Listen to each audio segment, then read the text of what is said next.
టెక్నికల్గా మాట్లాడుకుంటే కంజూరింగ్ లాంటి ఒక ఇంటర్నేషనల్ మూవీతో కంపేర్ చేస్తున్నారు. టెక్నికాలిటీస్ గురించి మాట్లాడుకుంటే మీరు క్రియేట్ చేసిన సౌండ్ కానీ, లేకపోతే అట్మాస్ఫియర్ కానీ, మూడ్ కానీ, వీటన్నిటిని ఈ లెవెల్లో తీసుకురావడం అనేది మన బడ్జెట్స్లో చాలా కష్టం. సో ఆ టెక్నికాలిటీస్ మీద ఎంత వర్క్ చేశారు? అవి మాకెంత కొత్త ఎక్స్పీరియన్స్గా మారబోతున్నాయి? కరెక్ట్గా చెప్పారండి. అంటే మనం ఎప్పుడూ ఒక సినిమాని టెక్నికల్గా చాలా బాగుంటే విజువల్ కానీ సౌండ్ కానీ వెంటనే హాలీవుడ్ ఫిల్మ్తో కంపేర్ చేయడం అనేది సహజం. నేను చేస్తాను. బట్ మనం మర్చిపోయేది ఏంటంటే వాళ్ళకున్న బడ్జెట్స్ మనకున్న బడ్జెట్స్ యూనో నేలకి ఆకాశానికి ఉన్నంత తేడా ఉంటుంది. సో ఈ బడ్జెట్లో వాళ్ళ ఒక క్వాలిటీని మనం రీచ్ అవ్వగలుగుతున్నామంటే that's pure passion, hard work. అది మా టీంకి చాలా చాలా ఉందండి. ఎస్పెషలీ ఆ డైరెక్టర్ అండ్ హిస్ విజన్. ఆ విజన్ని విజువల్గా తీసుకురావాలంటే ఒక మంచి డిఓపి అవసరం. Very hard working young boy. Second film ఆయనకి ఇది. And same editor Sabu garu, the entire team, I think they worked really hard to see what you're seeing today on the screen అండి. ఆది గారు hi అండి. హలో. అంటే శబ్దంకి సంబంధించి Thaman BGM గురించి ఎక్కువ మంది చెప్తున్నారు, మీ టీం కానీ అందరూ. అంటే సౌండింగ్ ఎలా ఉండబోతుంది, స్కేరీ ఎలిమెంట్స్కి ఆయన ఇచ్చిన బీజిఎమ్స్ ఎలా ఉండబోతుంది?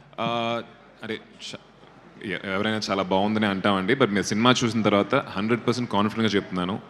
థియేటర్ నుంచి బయటకు వచ్చేటప్పుడు సౌండ్కి ఒక స్పెషల్ మెన్షన్ అనేది మీరు అందరూ అబ్జర్వ్ చేస్తారు, నోటీస్ చేస్తారు, దాన్ని మెన్షన్ కూడా చేస్తారు. దానికి మెయిన్ కారణం వచ్చేసి తమన్ ఆఫ్ కోర్స్. దాని తర్వాత మా ఉదయ్ కుమార్ గారు, సౌండ్ డిజైనర్, అండ్ సచిన్, వీళ్ళందరూ కలిసి నార్మల్గా ఒక ఫిల్మ్కి సౌండ్కి ఒక పని ఉంటుంది కదండి, దాన్ని ఇంటూ 10 times ఈ సినిమాగా చేశారు. సార్ ఒక విషయం నాకు చెప్పారు. ప్రతి ఒక్క థియేటర్లో మన సినిమా చూసేటప్పుడు ఫస్ట్ వచ్చే 5.1 డాల్బీ డిజిటల్ ఆర్ అట్మాస్ వచ్చేటప్పుడు పర్ఫెక్ట్గా ఉంటాయి. స్పీకర్స్లో ఆ ఒక సౌండ్ ట్రావెల్ మొత్తం మనకి బాగా వినిపిస్తుంది. ఆ ఛానల్స్ అన్నీ ఓపెన్ అయి ఉంటాయి. బట్ సినిమా స్టార్ట్ అయిన తర్వాత కొంచెం మెల్లిగా క్లమ్జీ అయిపోతూ ఉంటాయి, అన్నీ మిక్స్ అయిపోతాయి. బట్ ఈ సినిమాలో దాంట్లో ఉన్న అదే క్వాలిటీ, క్లారిటీ, ఛానల్, ఆ ట్రావెల్ అన్నీ వచ్చేసి ఫుల్ ఫిల్మ్కి ఉండాలని చెప్పి స్పెసిఫిక్గా కొంచెం కష్టపడటం జరిగింది. బికాస్ టైటిలే శబ్దం అని కాబట్టి they work really hard on that aspect అండి. అండ్ మీరు అఖండ 2లో మళ్ళీ విలన్గా చేస్తున్నారు. రీసెంట్గా ఒక ఫైట్ కూడా కంపోజ్ చేశారని విన్నాం. మీరు ఎలా ఉండబోతుంది ఆ క్యారెక్టర్, ఆ సినిమా గురించి ఏమైనా చెప్పండి క్రిస్పీ. ఐ థింక్ ఇది చాలా ఎర్లీ అండి అఖండ గురించి మాట్లాడటం. బట్ ఒక స్కెడ్యూల్ అయింది నాకు.